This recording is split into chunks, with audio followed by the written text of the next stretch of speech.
Bagaimana suara istana melalui kantor staf presiden? Kita lihat bagaimana kritikan dan aspirasi ini diterima di istana.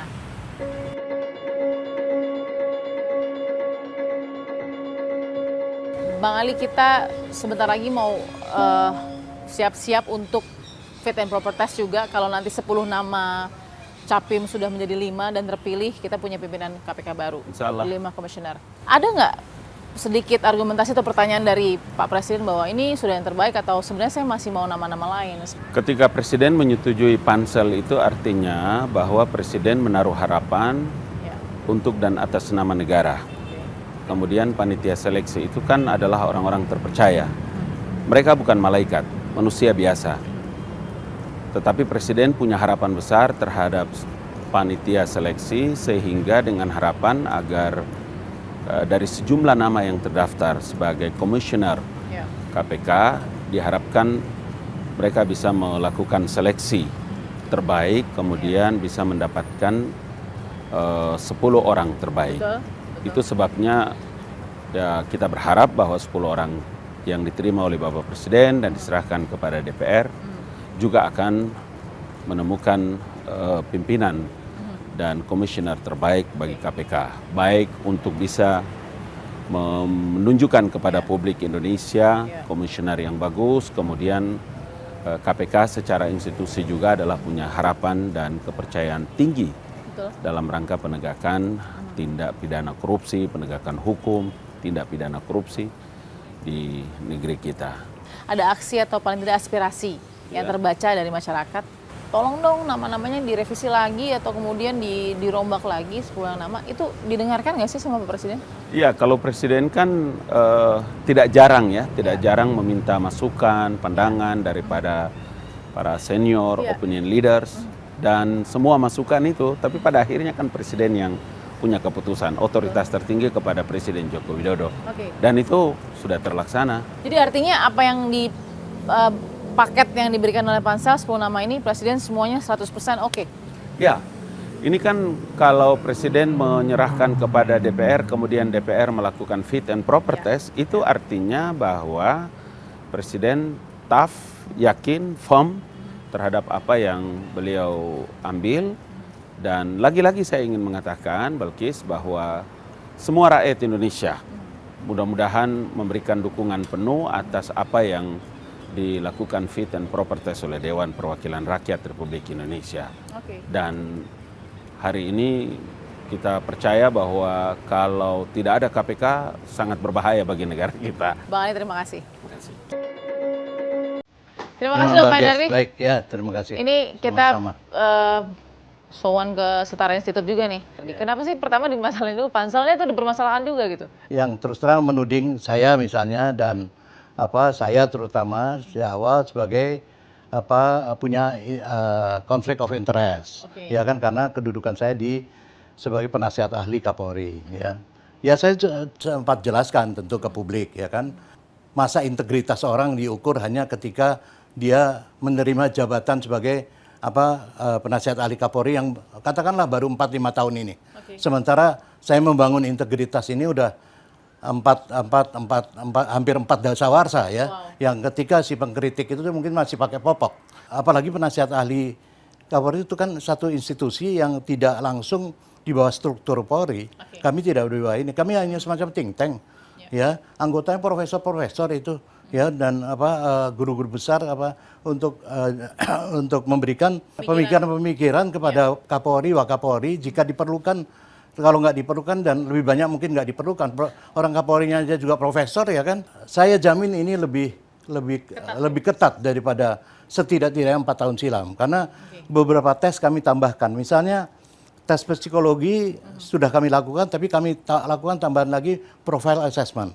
Dan itu semua bukan kami yang melakukan, vendor, ya, outsourcing yang melakukan. Jadi kami hanya menerima hasil dari situ. Termasuk dari tes pertama objektif tes misalnya, yang multiple choice itu hasilnya kan 5 menit kemudian juga sudah ketahuan di komputer. Ya, hasilnya si A berapa, si B berapa. Pembuatan makalah dibaca oleh reader yang 12 orang reader bukan dari kami, dari luar. untuk Profile makalah. assessment vendornya dari mana? Profile assessment dari UI. Semua terbuka. Mereka ya bagaimana nggak terbuka, orang itu memang semua di ruang terbuka kok. Ketika ada 1.000 petisi pegawai KPK yang kemudian menganggap bahwa gimana kita mau kerja kalau misalnya dapat calon pimpinan yang nanti dari 10 itu menduga ada beberapa diantaranya yang nggak bisa diandalkan integritasnya. Proses seleksi kami juga di samping masukan-masukan dari masyarakat, dari publik ya yang kami salurkan lewat bisa disalurkan lewat email, surat atau datang sendiri, itu juga melalui permintaan kami kepada lembaga-lembaga negara yang berkaitan untuk rekam jejak atau track record mereka. Betul. Dari situlah bahan untuk kami juga menanyakan kemudian di wawancara dan uji publik. Yang dituding mereka kan selalu Pak Antam dengan Pak Firly. Kira-kira itu kan yang tidak mau mereka, ya kan? Ini kan belum tentu benar juga. Sekalipun itu datang dari KPK, Pak Firly misalnya, ya dikatakan mengirimkan data track recordnya pada kami. Saya ada juga waktu itu pada Pansel. Ini juga seperti lembaga-lembaga lain mengirimkan track record pada kami. Proses dia sudah dinyatakan bersalah, sudah di pengawasan internal, sudah dinyatakan bersalah. Oke, kalau gitu apakah itu sudah berkekuatan hukum, etik? Oh belum Pak, masih ada proses lain. Harus ke komisioner, 5 orang menyetujui dan kemudian dibuat DPP, Dewan pertimbangan yang persidangan semacam, yang anggotanya terdiri dari komisioner, penasehat, wadah pegawai dan lain-lain. Lalu berarti belum berkekuatan hukum kan? Ya. Soal pelanggaran etiknya. Pelanggaran etiknya. Oke. Iya, karena dia keburu ditarik oleh Kapolri untuk menjadi Kapolda di Sumsel. Ya.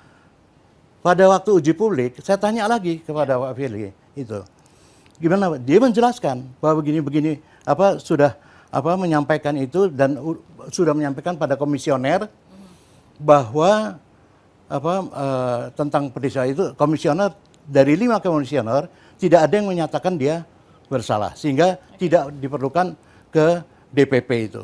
Ya, itu pernyataan Pak Firly, belum tentu juga benar. Tapi kalau KPK merasa itu salah, pernyataan dia, jangan bisik-bisik, bilang aja bahwa dia salah. Nah, di KPK prosesnya sebenarnya begini, komisionernya ngomong dong, apa itu. Jadi jangan ini jadi isu publik yang terus-menerus terhadap seseorang, ya, yang kemudian